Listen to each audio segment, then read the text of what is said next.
이번에 전해드릴 사연은 서울 은평구에 거주 중인 이정자 어르신의 이야기입니다. 이정자 어르신은 남편을 보낸 뒤 오랜 시간 혼자 살며 하나뿐인 딸과 연락만 이어가던 중 최근 치매 초기 진단을 받게 되셨습니다. 그 후 딸의 집에서 함께 지내게 되었지만 점점 어르신은 딸의 시선과 말투 속에서 차가운 거리를 느끼기 시작하셨다고 합니다. 지금부터 전해드릴 이야기는 이정자 어르신의 시점으로 전해지는 가족이 점차 남이 되어가는 과정의 기록입니다. 나는 이정자입니다. 서울 은평구에 살고 있고 올해 78입니다. 남편 떠난 지는 오래됐고 이제 나에겐 딸 하나 남았어요. 박은지, 45. 나에게는 예쁘고 성실한 아이지요. 그 애가 며칠 전 나를 병원에 데려갔어요. 내가 요즘 자꾸 깜빡깜빡하니까 한 번은 병원 가보자고 하더라고요. 검사 결과가 나오고 의사가 말했어요. 초기 치매입니다. 나는 그냥 그 말에 고개를 끄덕였어요. 왠지 모르게 그럴 것 같았거든요. 근데 옆에 있던 딸은 한참 동안 말이 없더니 의사에게 이렇게 말했어요. 약 처방 부탁드립니다. 그리고 보호자 등록 제가 하겠습니다. 그 말이 참 고마웠어요. 며칠 뒤부터 딸 집에서 함께 지내게 됐어요. 은지는 나를 잘 챙겨줬어요. 컵에도 이름을 붙여주고 양치컵엔 스티커도 붙여줬죠. 냉장고엔 식사하셨어요? 라는 메모도 붙어 있었고요. 그런 작은 배려가 참 따뜻하게 느껴졌어요. 내가 딸에게 의지할 수 있겠구나. 처음엔 그렇게 생각했어요. 근데 그 다정함이 그리 오래 가진 않았어요. 일주일쯤 지나고부터 은지는 말이 줄었고 내 방 문은 자주 닫혀 있었어요. 하루는 내가 세탁기를 돌려놓은 걸 잊었는데 딸이 말하더라고요. 엄마, 그런 건 좀 신경 써주세요. 제가 다 못 챙겨요. 그 말이 이상하게 마음에 박혔어요. 내가 지금 민폐가 되는 건가 싶었죠. 또 하루는 화장실 불을 켜두고 나왔는데 딸이 정색하며 말했어요. 엄마, 불 좀 끄고 다니세요. 전기세도 만만치 않아요. 나는 그냥 미안하다고 했어요. 그 말 말고는 할 수 있는 게 없더라고요. 그리고 어느 날 밤이었어요.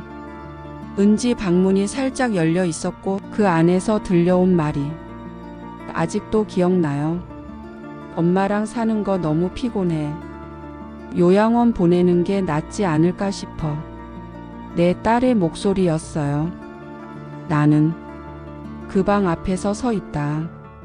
조용히 거실로 돌아왔고 그날 밤 나는 처음으로 딸 손이 차갑다고 느꼈어요. 딸 은지가 거실 소파에 앉아 있었어요. 따뜻한 커피잔을 손에 들고 창밖을 바라보다가 조용히 말했죠. 엄마, 우리 이사 가요. 나는 고개를 끄덕였어요. 그래, 또 어디론가 옮기나 보다 싶었죠. 살다 보면 집 바꾸는 일은 있는 거니까요. 그런데 그 다음 말은 참 이상하게 들렸어요. 근데 엄마는 같이 못 가요. 순간 머릿속이 하얘졌어요. 왜? 라는 말이 나올 법도 한데 입이 열리지 않더라고요. 그저 마음이 쿵 하고 내려앉았어요. 은지는 아주 차분한 말투로 덧붙였어요. 회사가 멀어졌고 애 학교도 바뀌고 엄마를 모시고 가기엔 집이 너무 작아요. 요즘 엄마 자꾸 깜빡하시니까 저도 솔직히 감당이 어렵고요. 그 말이 틀린 건 아니었어요.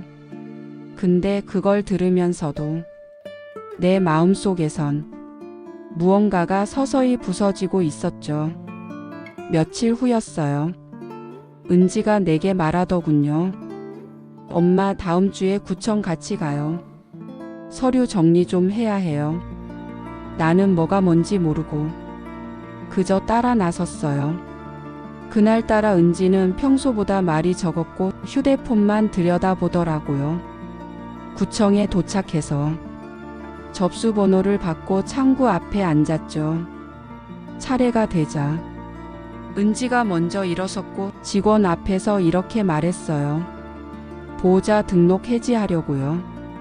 나는 순간 그 말이 무슨 뜻인지 몰랐어요. 보호자를 해지한다니? 직원이 내 얼굴을 바라보며 물었어요. 보호자 해제 동의하시겠어요? 나는 얼떨결에 네 하고 대답했죠. 그게 무슨 의미인지 정확히 모른 채로요. 구청을 나서는데 햇빛이 왜 그리 따가운지 그늘 한 줄기 없이 내 마음이 내내 서늘했어요. 은지는 말했어요. 요즘 엄마 상태가 점점 불안정해져서 혹시 응급 상황 생기면 제가 감당이 안 돼요. 그래서 시설 쪽으로도 알아보고 있어요. 나는 그냥 그래, 그럴 수 있지 라고 대답했어요. 내가 그렇게 말해야 딸이 안심할 테니까요. 집에 돌아오자 은지가 내 옷장을 열고 말했어요. 엄마, 큰 건 말고 가벼운 옷만 챙기세요. 요양원에서는 수납 공간이 작대요. 그 말을 들으면서도 나는 웃었어요. 짐을 싸면서 내가 이 집에 더는 속하지 않는구나. 그걸 뼈저리게 느꼈죠. 내가 아직도 멀쩡히 살아있는데 내가 살아있는 집에서 내가 나가야 한다는 게 참 이상했어요. 방에 들어와 몰래 거울을 봤어요. 거울 속 나는 내가 아니었어요. 얼굴은 축 처져 있었고 눈가는 주름이 가득했죠. 근데 그보다 더 낯설었던 건 내 표정이었어요. 무표정. 슬프지도 화나지도 않았어요. 그냥 아무 생각도 안 나는 얼굴. 그게 더 무서웠어요. 며칠 뒤 은지가 요양원 책자를 내밀었어요. 엄마, 여긴 깨끗하고 조용하대요. TV도 있고 간호사 선생님도 계시고 식사도 잘 나온대요. 나는 그냥 좋네 하고 말했어요. 그게 정답이라는 걸 알고 있었거든요. 사실 내가 뭘 말해도 이미 다 정해진 일이었어요. 그날 밤 혼자 거실에 앉아 창밖을 오래도록 봤어요. 바람에 흔들리는 나뭇잎, 멀리서 들리는 차 소리, 어두운 창문 너머에 비친 내 그림자. 그 모든 게 내가 이 집에서 조용히 사라지고 있다는 걸 알려주는 듯 했어요. 딸 은지의 발걸음이 내 방을 향하지 않는 날이 늘어나고 내게 묻는 말은 점점 짧아지고 그 모든 게 말해주고 있었어요. 나는 이제 엄마가 아니라는 걸. 요양원에 들어가던 날 하늘은 맑았지만 내 마음은 구름으로 가득했어요. 딸 은지는 입소 수속을 밟는 동안 전화 통화만 몇 번 했고 내게 눈을 맞추는 일은 거의 없었어요. 엄마, 여기 깨끗하고 음식도 잘 나와요. 같은 연배 분들도 계시고 적응 금방 되실 거예요. 그렇게 말하더니 내 손을 한번 잡지도 않고 일 보러 가볼게요 하고 나가버렸죠. 나는 그 자리에서 한참을 앉아 있었어요. 문이 닫히는 소리, 멀어지는 구두 소리를 들으며 가만히 나만 남은 걸 실감했죠. 요양원 방은 생각보다 조용했고 침대도 포근했어요. 하지만 창밖 풍경은 너무 낯설었고 침대 옆 협탁에 누가 놓고 간 이름표조차 나를 위한 게 아닌 듯 느껴졌어요. 방 안에는 나보다 조금 어려 보이는 할머니가 계셨어요. 먼저 들어와 있던 분이었죠. 그분은 다정하게 웃으며 말했어요. 이름이 정자씨라 했죠. 전 박말순이에요. 여긴 처음 오시면 좀 서운하실 거예요. 근데 익숙해지면 나쁘지 않아요. 나는 고개를 끄덕였지만 마음속엔 나는 여기 오래 있을 사람이 아닌데 하는 생각만 맴돌았어요. 며칠이 지났어요. 시간이 참 천천히 가더군요. 아침엔 간호사 선생님이 와서 혈압을 재고 점심엔 모두 식당에 모여 밥을 먹고 오후엔 텔레비전을 보다 말없이 자리를 지켜요. 그렇게 하루가 가고 다음 날도 비슷하게 흘러가죠. 처음엔 언제 딸이 올까 기대했어요. 식사 때마다 창밖을 자주 봤고 문 열리는 소리에 괜히 고개를 돌리곤 했어요. 근데 어느 순간부턴 그 기대조차 사치처럼 느껴졌어요. 그러던 어느 날 오후 요양원 로비에 앉아 차를 마시고 있었어요. 한 여자가 조심스럽게 내 앞에 와 앉았어요.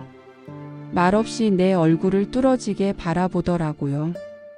나는 당황해서 잔을 내려놓고 물었어요. 누구세요? 그 여자는 조용히 웃더니 천천히 입을 열었어요. 이정자 선생님, 혹시 저 기억 못 하시겠어요? 나는 머릿속이 복잡해졌어요. 얼굴은 낯익은데 이름이 떠오르지 않았어요. 그 여자가 말했어요. 저 정혜진이에요. 20년 전에 그때 엄마 가게 옆에서 작은 분식집 하던 그 말을 듣고 나는 순간 숨이 턱 막혔어요. 혜진이? 정혜진. 어릴 때부터 우리 가게에 들락날락하던 이웃 아이. 내가 생선 다듬으면 옆에서 심부름해주고 겨울엔 군고구마 나눠 먹던 그 아이가 이렇게 자라서 내 앞에 와 있었어요. 나는 손을 뻗었고 혜진은 눈시울을 붉히며 조심스럽게 내 손을 감싸 쥐었어요. 소문 듣고요. 선생님 요양원 들어오셨다는 얘기 듣고 찾아왔어요. 저 여기 근무해요. 사회복지사로. 나는 말이 나오질 않았어요. 그저 손을 꽉 쥐었어요. 오랜만에 누군가 내 이름을 선생님이라고 불러준 게 참 고맙고 따뜻했어요. 혜진은 그날 내 방까지 따라와서 말했어요. 선생님, 여기 생활 쉽지 않으실 거예요. 근데 제가 옆에 있을게요. 언제든 말 걸어주세요. 그땐 제가 선생님 뒷바라지 많이 받았잖아요. 나는 고개를 끄덕였고 가슴 안에 꽉 막혀 있던 게 조금 풀어졌어요. 딸이 떠난 자리 텅 빈 마음 구석에 오래전 잊고 있던 정이라는 게 살짝 다시 들어왔어요. 요양원에 들어온 지 어느덧 한 달이 지났어요. 시간이 느리게 가지만 그래도 하루하루를 살고 있다는 기분은 들어요. 처음엔 밥맛도 없었고 밤마다 자다 깨길 반복했는데 요즘은 점심 먹고 햇살 드는 정원에 앉아 있으면 괜히 마음이 편안해져요. 그 이유 아마 혜진이 덕분일 거예요. 혜진이는 말을 조곤조곤 해요. 무리해서 다가오지도 않고 내 눈치를 살피지도 않아요. 그저 평범하게 말 걸고 선생님 오늘 식사 괜찮으셨어요? 이번 주 영화 시간엔 뭐 볼까요? 하면서 내가 사람이라는 걸 자꾸 일깨워줘요. 딸 은지는 이런 질문을 한 적이 없어요. 엄마 밥 드셨어요? 말고는 아무것도 묻지 않았죠. 처음엔 괜히 혜진이랑 마주치면 눈물이 나올까봐 피했어요. 그 애는 나한테 어릴 적부터 웃던 모습만 보여줬던 아이인데 내 이 꼴을 보이면 괜히 불쌍해 보일까봐 싫었어요. 근데 어느 날 혜진이 그러더라고요. 선생님, 여기 오셔서 제일 힘들었던 게 뭐예요? 나는 대답하지 못했어요. 너무 많은 게 겹쳐 있었거든요. 그저 말없이 창밖을 봤죠. 혜진은 말했어요. 전요. 그냥 선생님이 웃는 얼굴 한 번 더 보여주시면 그게 제 하루 중 제일 기쁜 일이에요. 그 말에 나는 괜히 눈물이 핑 돌았어요. 딸한테 연락은 한 번도 안 왔어요. 처음 며칠은 하루에도 몇 번씩 핸드폰을 봤어요. 전화기 알람 소리만 울려도 가슴이 쿵 내려앉았죠.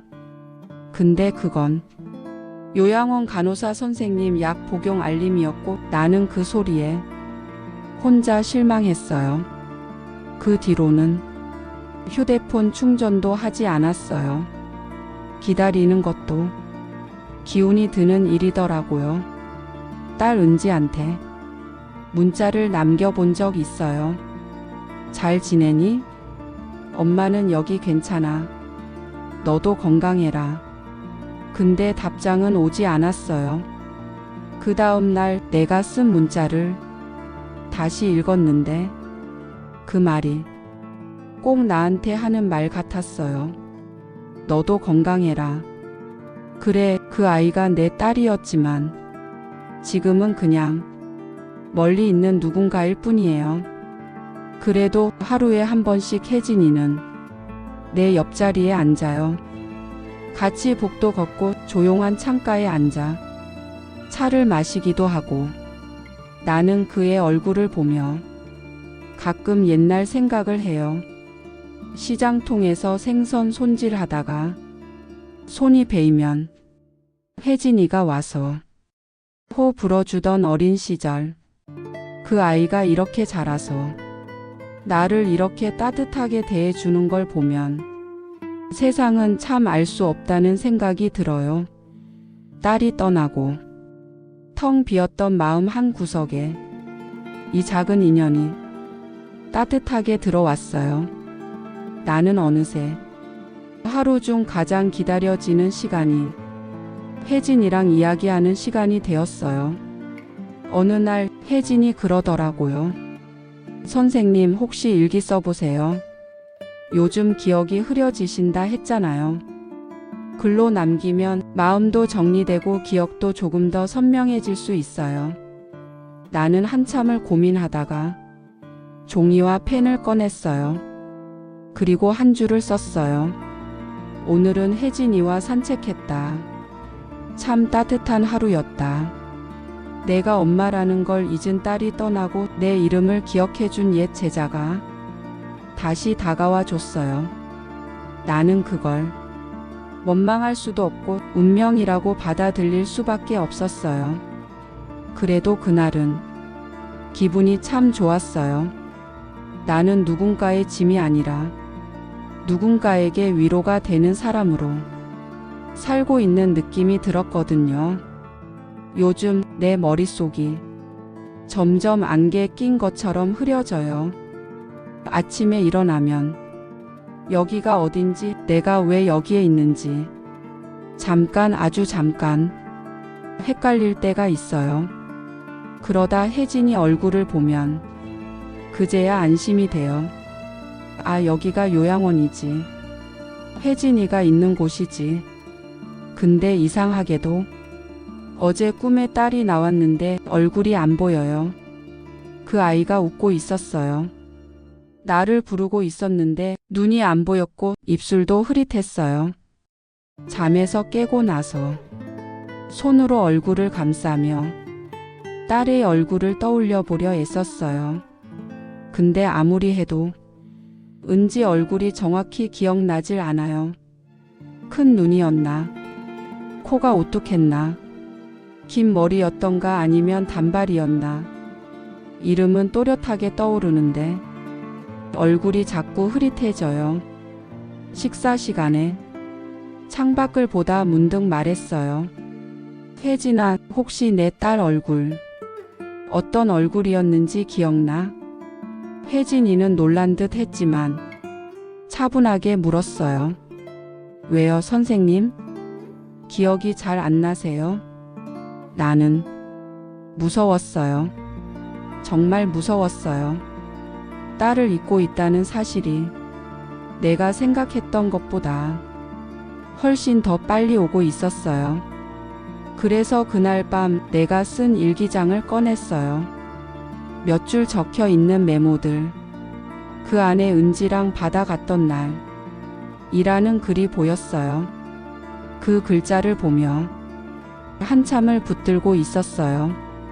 그때 딸이 바다 앞에서 엄마 파도 소리 예쁘지? 하던 그 말은 기억났어요. 근데 그 모습은 흑백 사진처럼 뿌였고 얼굴은 여전히 선명하지 않았어요. 나는 결국 혜진이에게 말했어요. 나 그 아이 얼굴이 안 떠올라. 기억이 흐릿해졌어. 혜진은 내 손을 꼭 잡더니 말했어요. 괜찮아요, 선생님. 기억이 흐려져도 사랑했던 감정은 사라지지 않아요. 그 말이 참 고맙고 슬펐어요. 며칠 뒤 요양원에 사진사가 왔어요. 입소 어르신들 사진을 찍어 가족에게 보내는 행사였어요. 혜진이가 내게 물었어요. 선생님, 은지 씨 연락처로 사진 보내드릴까요? 나는 고개를 저었어요. 그 아이, 이젠 사진도 안 받을 거야. 그 말이 입 밖으로 나오자 갑자기 가슴이 시렸어요. 나는 누군가의 엄마였고 그 아이는 내 딸이었는데 사진 한 장도 전하지 못하는 사이가 되어버렸다는 걸 이제야 실감했어요. 그날 밤 나는 딸의 이름을 종이에 적었어요. 박은지. 그리고 그 밑에 내 딸, 내가 세상에서 가장 사랑했던 사람 이라고 썼어요. 혹시 내가 그 이름도 잊게 되면 이 글자라도 기억하려고요. 요즘 나는 거울을 볼 때마다 은지야 하고 불러요. 마치 거울 속에 내가 딸일 수 있다는 듯이. 그렇게라도 그 아이의 이름을 잊지 않으려고 붙들고 있어요. 근데 언제까지 기억할 수 있을까요? 그게 요즘 내 가장 큰 두려움이에요. 그날은 유난히 조용했어요. 비도 안 오고 바람도 잠잠하고 창밖 풍경도 너무 평온해서 괜히 더 마음이 불안했던 날이에요. 점심을 먹고 복도에 앉아 멍하니 있었어요. 그때 간호사 선생님이 휴대폰을 내밀며 말했어요. 정자 어르신 전화 왔어요. 따님이래요. 나는 순간 귀를 의심했어요. 따님이요? 박은지? 심장이 뛰기 시작했어요. 기대도 걱정도 서운함도 설렘도 모든 감정이 한꺼번에 올라왔어요. 나는 전화를 받았어요. 귀에 대자 조심스러운 목소리가 들렸어요. 엄마 오랜만이에요. 그 한마디, 그 짧은 한마디가 마치 폭우처럼 가슴을 적셨어요. 근데 그 다음 말이 너무 늦게 나왔어요. 나는 조심스럽게 물었어요. 은진이? 그랬더니 그 아이는 잠시 침묵하다 말했어요. 네, 엄마 저예요. 죄송해요. 그동안 연락 못해서. 사실은 말을 이어가려다 자꾸 말을 맴돌았어요. 나는 말했어요. 괜찮다. 괜찮다. 그래도 네 목소리 들으니 좋다. 근데 내 목소리는 떨렸어요. 이름은 잊지 않았는데 그 아이 얼굴이 떠오르지 않아서 나는 지금 목소리에만 매달리고 있었거든요. 그 아이는 말했어요. 엄마 다음 주쯤 잠깐 찾아갈 수 있을 것 같아요. 애 학교 끝나고 시간이 맞으면. 나는 고개를 끄덕였지만 말은 꺼내지 못했어요. 그 후로 하루 종일 생각이 많았어요. 온다고 했지. 다음 주라고 했지. 근데 정말 올까? 기다리지 않으려 해도 기다리게 돼요. 그게 부모 마음이죠. 혜진이도 말했어요. 기다리지 마세요, 선생님. 전화 한 통도 어려운 사람이 찾아온다는 건 더 어려운 일이에요. 그 말이 괜히 마음을 아프게 했어요.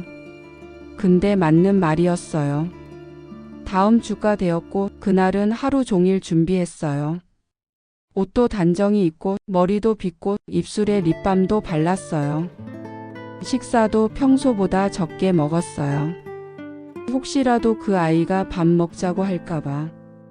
근데 하루가 다 가도록 아무도 오지 않았어요. 전화도 문자도 아무것도. 저녁 무렵 문득 거울을 봤어요.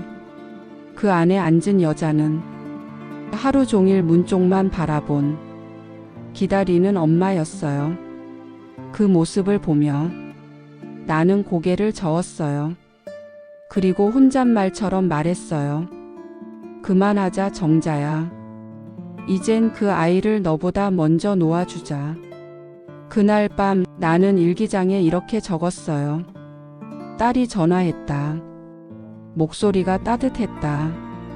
하지만 이제 그 따뜻함에 기대지 않으려 한다. 나는 더 이상 그 아이를 원망하지 않기로 했어요. 그저 내가 기억하는 가장 예쁜 모습으로 내 안에 남겨두기로 했어요. 그 아이는 결국 오지 않았어요. 전화 한 통이 마지막이었고 그 후로 어떤 연락도 없었어요. 그래도 이상하게 허전하진 않았어요. 기대하지 않기로 마음을 정한 탓일까요? 그저 하루하루 밥 먹고 산책하고 혜진이랑 마주 앉아 차를 마시며 짧은 이야기 나누는 게 이젠 편안해졌어요. 나는 여전히 매일 아침 일기장을 꺼내요. 처음엔 기억을 붙잡기 위해 적었지만 지금은 그냥 살고 있다는 걸 확인하는 시간 같아요. 오늘은 그 일기장을 넘기다 몇 달 전 썼던 문장이 눈에 띄었어요. 은지가 어릴 적 비 오는 날이면 꼭 우산을 내게 씌워줬다. 나는 젖고 그 아이는 젖지 않았다. 그 글을 읽는데 눈물이 났어요. 그 장면이 너무 선명하게 떠오르더라고요. 그때 은지는 작은 손으로 내 어깨를 꾹 눌러가며 엄마 비 맞지 마 하던 아이였어요. 그 아이는 언젠가부터 어른이 되었고 나는 점점 기억 속에서 그 아이를 놓아주게 되었어요. 하지만 이상하게도 그 순간을 떠올리니 지금의 나를 조금 토닥여주고 싶었어요. 정자야, 넌 참 잘 살았어. 그 아이에게 사랑을 줬고 그 아이를 사람으로 키워냈잖아. 오후 산책 시간 햇빛이 따사로웠어요. 혜진이가 내 옆에 앉아서 작은 꽃병을 건네줬어요. 내가 좋아하는 노란 들국화였죠. 오늘은 이 꽃이 선생님 같아요. 작지만 기억 속에 오래 남는 꽃이에요. 나는 웃었어요. 참 오랜만에. 나도 모르게 웃음이 났어요. 그 아이는 오지 않았지만 나는 오늘 웃었어요. 그건 그 아이 때문이 아니라 지금 곁에 있는 사람 때문이었어요. 사랑이 꼭 피 한 방울 섞인 사이에서만 생기는 건 아니라는 걸 나는 이제 알 것 같아요. 혜진이의 다정한 말 한마디, 매일 같은 시간에 차 한 잔, 밤마다 잠들기 전 들려오는 조용한 안부 인사. 그 모든 게 지금 내게는 새로운 가족의 온기로 느껴져요. 밤이 되어 일기장을 열고 한 줄을 썼어요. 그 아이는 오지 않았다. 하지만 오늘 나는 웃었다. 이제는 지금 내 곁에 있는 사람을 사랑하려 한다. 나는 이제 지나간 인연에 기대기보다 내 앞에 놓인 오늘을 붙잡기로 했어요. 기억이 흐려지는 건 어쩔 수 없는 일일지라도 지금 이 순간의 감정만은 또렷하게 간직하고 싶어요. 처음 이곳에 왔을 땐 모든 게 낯설었고 딸의 손을 놓친 현실이 믿기지 않았어요. 근데 지금은 조금은 편하네요. 아직도 가끔 딸의 이름을 되뇌지만 그 아이가 내 삶에서 멀어졌다는 걸 이제는 받아들이게 됐어요. 며칠 전 간호사 선생님이 그러더군요. 정자 어르신 혹시 영상 편지 남기실래요? 요즘은 자서 전처럼 남기는 분들 많아요. 나는 그 말에 조용히 고개를 끄덕였어요. 지금 이 순간을 어딘가에 남기고 싶었어요. 누구에게 보내기 위해서가 아니라 그냥 내가 살아 있었다는 걸 내 스스로 기억하고 싶어서요. 그래서 이 이야기를 녹음하기로 했어요. 나는 엄마였고 아내였고 가게를 지키던 사람이었어요. 좋은 날도 있었고 울고 싶었던 밤도 많았어요. 특히 딸 은지를 키우던 시절은 내 인생의 가장 찬란했던 때였어요. 내가 힘들어도 그 아이 웃는 얼굴 하나에 모든 게 괜찮아지곤 했죠. 그 아이는 어느 순간부터 내 손을 놓았지만 그래도 나는 그 아이를 지금도 사랑해요. 어머니란 존재는 그저 그렇게 살아가는 사람인 것 같아요. 하지만 이곳에서 나는 또 하나의 인연을 만났어요. 정혜진이라는 어릴 적 내 가게 옆집 아이가 이제는 내 하루를 함께하는 사람이 되었죠. 처음엔 그 아이가 나를 불쌍하게 여길까봐 걱정했어요. 근데 아니었어요. 그 아이는 나를 항상 선생님이라고 불렀고 그 말 한마디에 나는 다시 사람이 된 기분이었어요. 혜진이 덕분에 나는 요즘도 웃어요. 누군가 내 이야기를 들어준다는 건 참 따뜻한 일이에요. 나는 매일 일기를 씁니다. 잊지 않기 위해서. 그리고 내가 느낀 하루하루를 붙잡기 위해서요. 오늘 일기에는 이렇게 썼어요. 오늘은 날씨가 맑았다. 내 마음도 조금 맑아진 듯 했다. 나는 이제 누군가를 원망하지 않기로 했다. 내가 잊기 시작한 것들은 많지만 그 중에서도 잊고 싶지 않은 건 내가 얼마나 사랑하며 살았는지예요. 사랑했던 남편, 울며 안겼던 딸, 그리고 지금 내 곁에 있는 사람들. 나는 많은 걸 기억하진 못하지만 그 마음만은 잃고 싶지 않아요. 혹시 이 녹음을 훗날 누군가 듣게 된다면 부디 내 이야기가 누군가의 마음을 조금이나마 덜 외롭게 해주었으면 좋겠어요. 나는 이제 떠날 준비를 하고 있어요. 몸이 점점 무거워지고 하루하루가 조금씩 흐릿해지지만 그게 두렵진 않아요. 왜냐하면 나는 지금까지 참 열심히 살았고 사랑하며 살았고 이야기를 남길 수 있었으니까요. 누구보다 나 자신에게 고맙다고 말할 수 있을 것 같아요. 내 이름은 이정자입니다. 어머니였고 여자였고 그리고 지금은 한 사람으로서 마지막 이야기를 남깁니다. 이정자님의 이야기를 들은 여러분은 어떤 생각이 드셨나요? 여러분의 이야기를 댓글로 남겨주세요. 이 채널에 도움이 됩니다.